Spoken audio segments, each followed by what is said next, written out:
Bienvenidos nuevamente al bloque de planificación sucesoria, sucesión testada.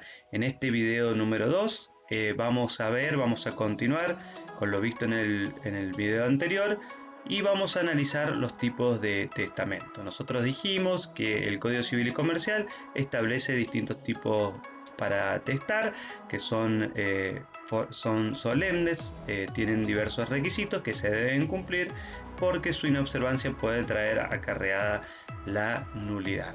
Existen tipos de testamentos ordinarios y tipos de testamentos especiales. Los especiales son aquellos que se celebran en circunstancias excepcionales que puede estar pasando la persona que va a testar. El Código Civil y Comercial los ha suprimido casi todos, solo queda el testamento consular en la parte de libro 6 de Derecho Internacional Privado.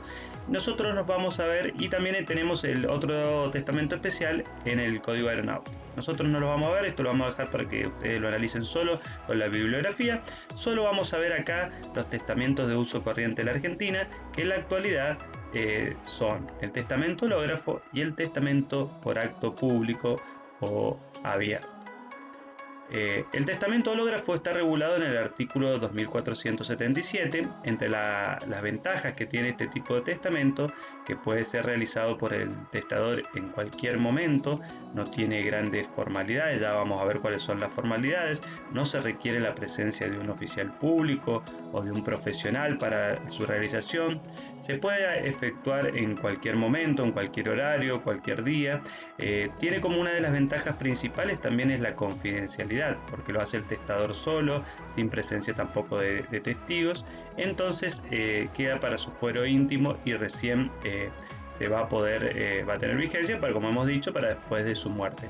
Entre las desventajas que tiene este testamento es que puede ser destruido o alterado tanto por cuestiones fortuitas o por cuestiones intencionales, y también puede traer acarreado algunas nulidades porque la persona que lo realiza no conoce cuáles son los requisitos esenciales para hacer este tipo de testamento, entonces podría traer algún tipo de nulidad. Estas son las desventajas.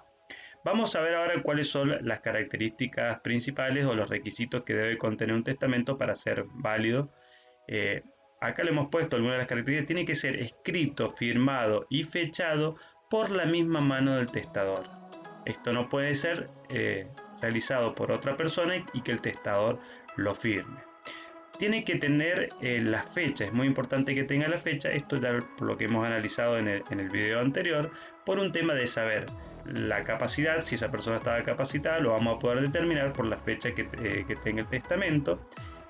También por el tema de las formas del testamento, para saber la ley aplicable en cuanto a las formas del testamento, lo vamos a determinar según la fecha de la realización de este testamento. Entonces es esencial que tenga la fecha, que esté redactado, firmado por el causante. ¿Tiene que hacerlo todo en un mismo acto? No, lo puede ir haciendo en distintos momentos. Puede firmar cada una de las disposiciones que vaya haciendo en distintos tiempos o firmarlo todo al final. La firma sí tiene que estar después de todas las disposiciones, aunque la fecha podría estar arriba. En eso no hay ningún inconveniente. En cuanto al idioma, puede ser realizado en cualquier idioma. Estos son los elementos tipificantes del testamento el testamento hológrafo. ¿Cuál es el contenido del testamento hológrafo? Bueno, el contenido lo vamos a ver acá en el testamento hológrafo y en el testamento por acto público. El contenido es la manifestación de voluntad del testador de dejar para después de su muerte los bienes a quienes considera como herederos testamentarios. Este es más o menos el contenido que va a haber. En algunos casos va a estar redactado así, como se lo he dicho yo, en otros casos un poco más formal, de acuerdo a si ha sido realizado por el testador solo o si ha sido con auxilio de algún abogado, algún profesional del derecho, o si se hace por acto público. Bueno, ahora vamos a ver el testamento por actos públicos. Como vemos, las desventajas del testamento de hológrafo son las ventajas del testamento por acto público. ¿Por qué? Porque esto es celebrado en una escritura pública hecha por un oficial público, que es el escribano o el notario, y él es un profesional que va a garantizar que este tipo de testamento no contenga ningún tipo de nulidades. ¿Cuáles son las desventajas de este testamento? pierde un poco la confidencialidad porque se requiere la presencia de testigos. Además, tiene mayor cantidad de gastos y hay que pagarle honorarios a los escribanos para su realización. Garantiza también la seguridad, a diferencia del testamento hológrafo, porque estos testamentos, como se realizan en escritura pública, quedan en un protocolo, en un libro que tiene el escribano, que a finalizar el año se archiva en una repartición pública y puede ser cotejado en cualquier momento por cualquier profesional. Ya vamos a ver que los testamentos no se pueden cotejar en vida del causante, sino a partir de la muerte. Siempre a partir de la muerte, cualquiera de los interesados podrá pedir el testamento, pero en vida del causante solo lo podrá solicitar él. Entonces vamos a ver cuáles son los requisitos tipificantes, o sea, que hacen a la esencia del testamento y que deben estar presentes para que no pueda ser declarado nulo. Es realizado en una escritura pública. Esto también acá nos tenemos que remitir a la primera parte del Código Civil Comercial, donde están todos los recaudos, requisitos y características de la escritura pública a partir del artículo 299 y siguiente. ¿Cuáles son las fases del otorgamiento del testamento por acto público? Podemos hablar de dos fases. Una fase es donde el testador le da las disposiciones por escrito al escribano para que lo pase en una escritura, o le da instrucciones por escrito o verbal para que el escribano las redacte en la forma corriente como se redactan las cláusulas testamentarias. Cualquiera de las dos posibilidades son válidas. En caso de haber una diferencia entre lo que dice la escritura y lo que dice las instrucciones dadas por escrito, lo único válido va a ser la escritura y no esas disposiciones hechas por escrito. La segunda fase de este testamento es la lectura. El escribano, una vez que redacta el testamento en presencia de los testigos y del testador, lee en voz alta las disposiciones testamentarias dejadas por el causante, quienes deben estar en todo el acto. Esto hace a la unidad del acto, a la unidad de la escritura, esto lo está establecido en el artículo 301, y firman el testamento los testigos, que deben ser testigos hábiles, tienen que ser mayores de edad, no pueden ser parientes del testador, ascendientes, descendientes, cónyuges, convivientes. No puede ser también quien haya sido designado albacea testamentaria. No puede ser testigo tampoco quien haya obtenido a través de este testamento algún beneficio en el testamento.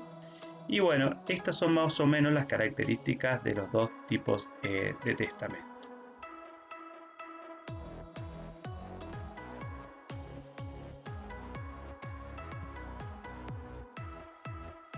Ahora vamos a ver la inhabilidad y la revocación de los testamentos. Como yo les dije en el primer video, no nos vamos a meter en el tema de la nulidad, que es objeto de una clase especial, sino que vamos a ver la inhabilidad.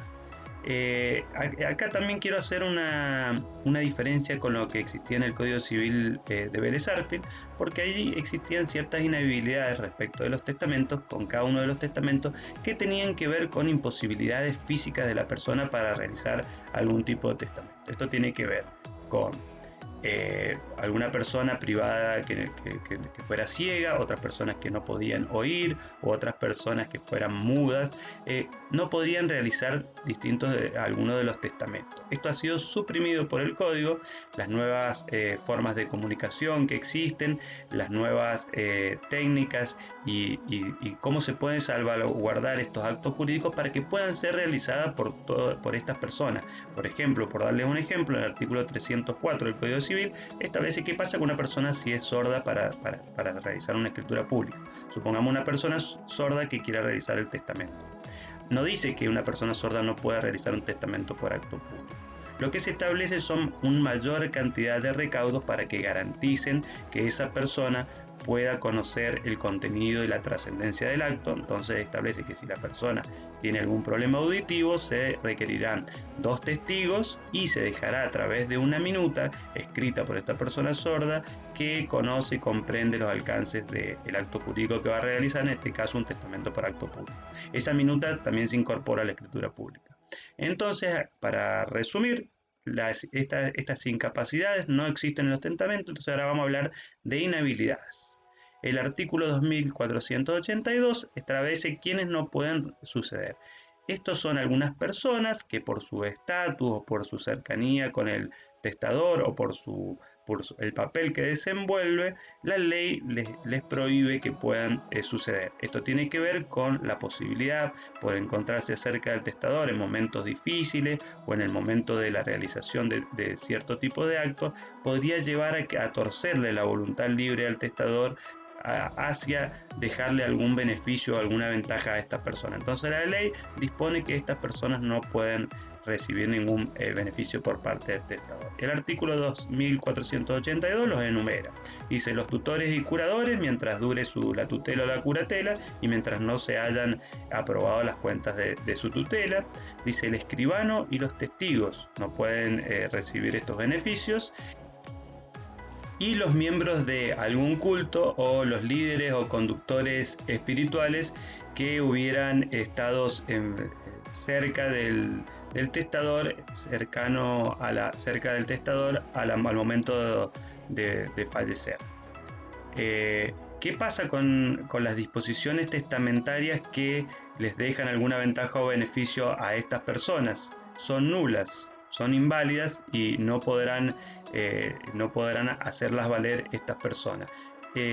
También el artículo establece de otras personas que las considera como persona interpuesta y tampoco van a poder recibir estos beneficios testamentarios. Ellos son los ascendientes, descendientes, cónyuges o convivientes de las personas que tienen esta prohibición, tanto de el referente del culto, el referente espiritual, el escribano, los testigos, los tutores o los curadores. Todas estas personas, la ley interpreta jure de jure, es decir, sin admitir prueba en contrario, que las personas que reciban estos beneficios van a ser nulas y van a estar alcanzadas por esta prohibición.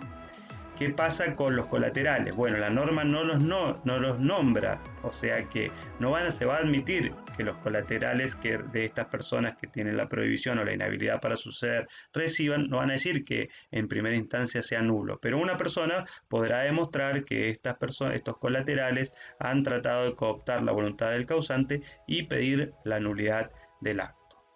Bueno, vamos ahora a la revocación, que como dijimos es uno de los caracteres esenciales del testamento. La revocación es una facultad que tiene el testador de dejar sin efecto el acto jurídico que ha celebrado, que es el testamento.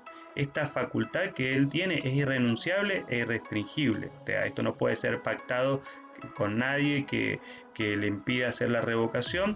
O sea, es una facultad plenamente libre que tiene durante toda su vida el testador. Tenemos diferentes tipos de revocación. Tenemos revocación expresa, revocación tácita y revocación legal. La revocación expresa, ¿qué es lo que implica? Que el testador, a través de las solemnidades de otro testamento, dice específicamente que revoca el testamento anterior.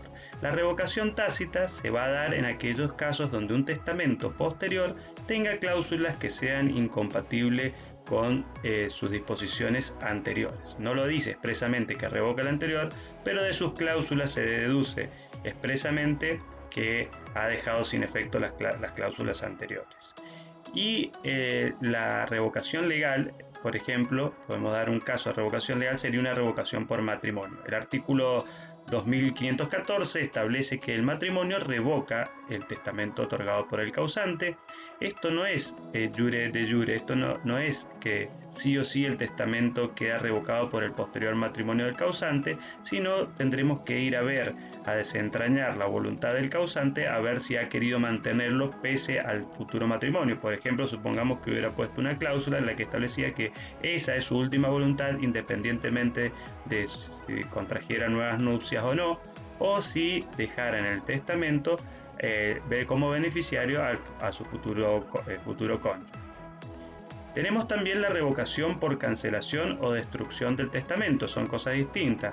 La revocación por destrucción es cuando se destroza materialmente el testamento o todos los ejemplares que se tienen de él, entonces queda revocado. En cambio, la cancelación es cuando se le puede poner alguna leyenda al testamento en el que diga anulado, cancelado o revocado. Esas son las diferencias.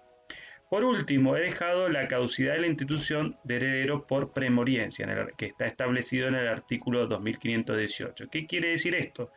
Quiere decir que si el testador deja como heredero testamentario a una persona o legatario y esta persona fallece antes que el testador, esa cláusula testamentaria va a carecer de valor o va a caducar, como lo dice el artículo.